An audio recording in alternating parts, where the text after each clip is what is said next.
Jail থেকে বেরিয়ে শাহজাহান ওমর সবার সামনে যে বলেছিলেন তার হ্যাডাম আছে, হ্যাডাম শব্দটা খুব মনে হয়। বাংলাদেশ আসলে একটা হ্যাডামের দেশ, হ্যাডামের জায়গা। 5 আগস্ট পরবর্তী সময়ে এই হ্যাডাম আমরা সকাল বিকাল দেখতাম, বিশেষ করে যার যেখানে যেখানে সেটা আছে। সরকারি কর্মকর্তা হতে পারে, ব্যবসায়ী হতে পারে, রাজনৈতিক কর্মী হতে পারে। পোস্ট 5 আগস্ট এই জিনিস আমরা দেখার জন্য আসলে প্রস্তুত নই। একটা গণতান্ত্রিক সমাজ হ্যাডামের সমাজ না, হ্যাডামের রাষ্ট্র না, ওটা আইনের রাষ্ট্র। হ্যাডামের রাষ্ট্র বা হ্যাডামের সমাজ যদি হয়, ওটা আদতে একটা মগের মুল্লুক, ওটা আগত একটা মগের মুল্লুক।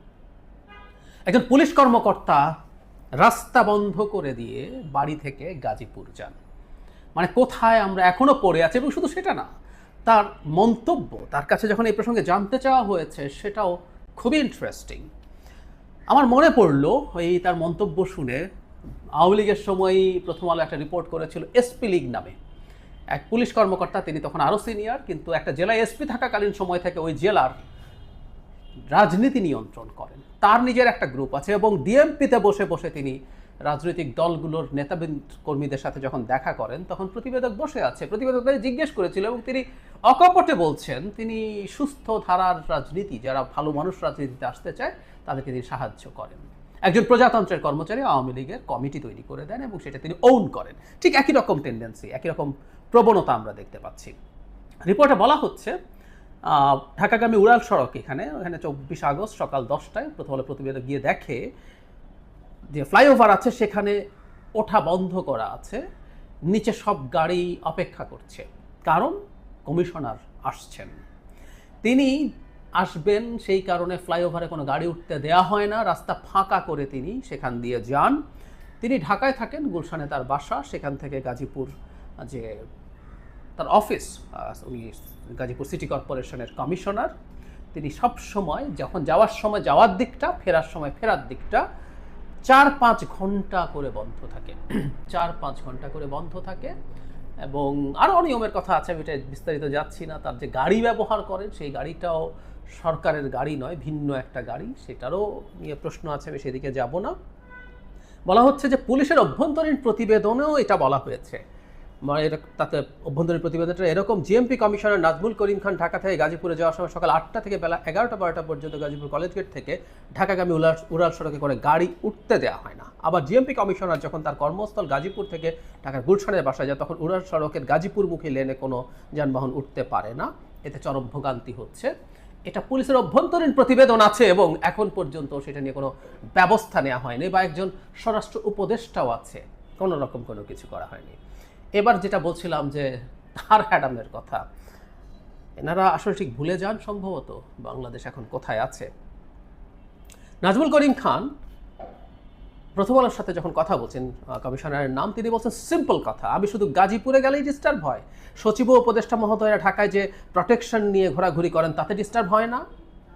আমার তো ওখানে বাসা নেই, কমিশনার তো একটা বাংলো থাকার কথা ছিল, তাই না? বাংলো বানাইয়া দিতে বলেন, আমি ওখানে ফ্যামিলি নিয়ে চলে যাব।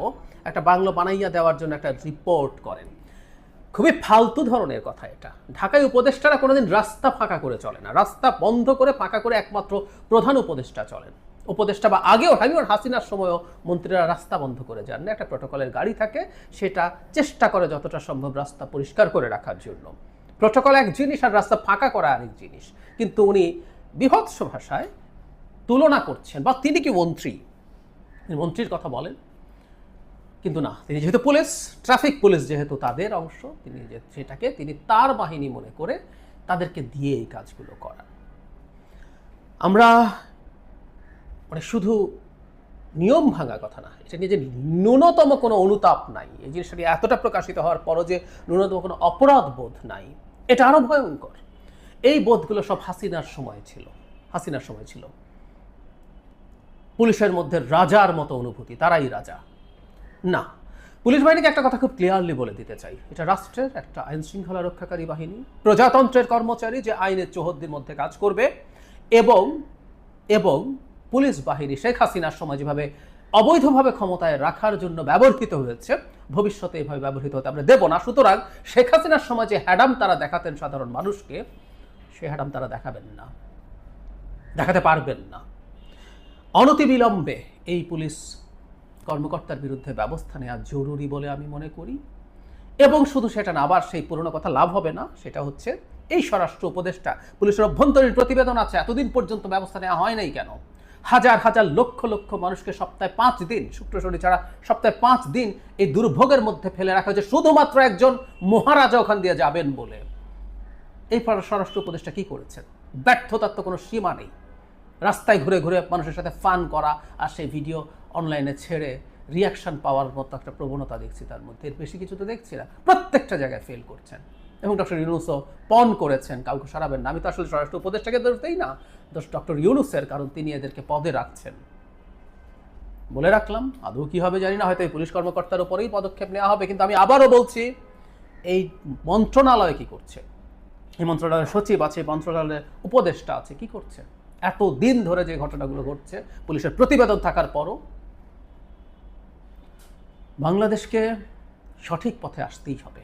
আমি প্রায় বলি 5 আগস্টের পর রাতারাতি সব পাল্টে যাবে, আমি মনে করি না, বিশ্বাসও করি না। কিন্তু 5 আগস্টের পর ন্যূনতম কিছু পরিবর্তন ডিমান্ড করে। এটা রাজনৈতিক দলগুলো যেমন, আমাদের প্রজাতন্ত্রের কর্মচারীরা যারা নিজেদেরকে সরকারি কর্মকর্তা বলেন, আমাদের কর্মকর্তাও নাই, সরকারিও না, প্রজাতন্ত্রের কর্মচারী সংবিধান অনুযায়ী, তাদেরও মোটা দাগে কিছু পরিবর্তন হয়েছে, বুঝে নিতে হবে ভবিষ্যতের বাংলাদেশের জন্য। হাসিনার বাংলাদেশ দূরে থাকুক, তার অর্ধেক 1/4 বাংলাদেশেও আমরা মেনে নেব না। আমরা বাংলাদেশকে একটা লিবারেল ডেমোক্রেটিক কান্ট্রিতে গড়ে তোলার লড়াই চালিয়ে যাবই।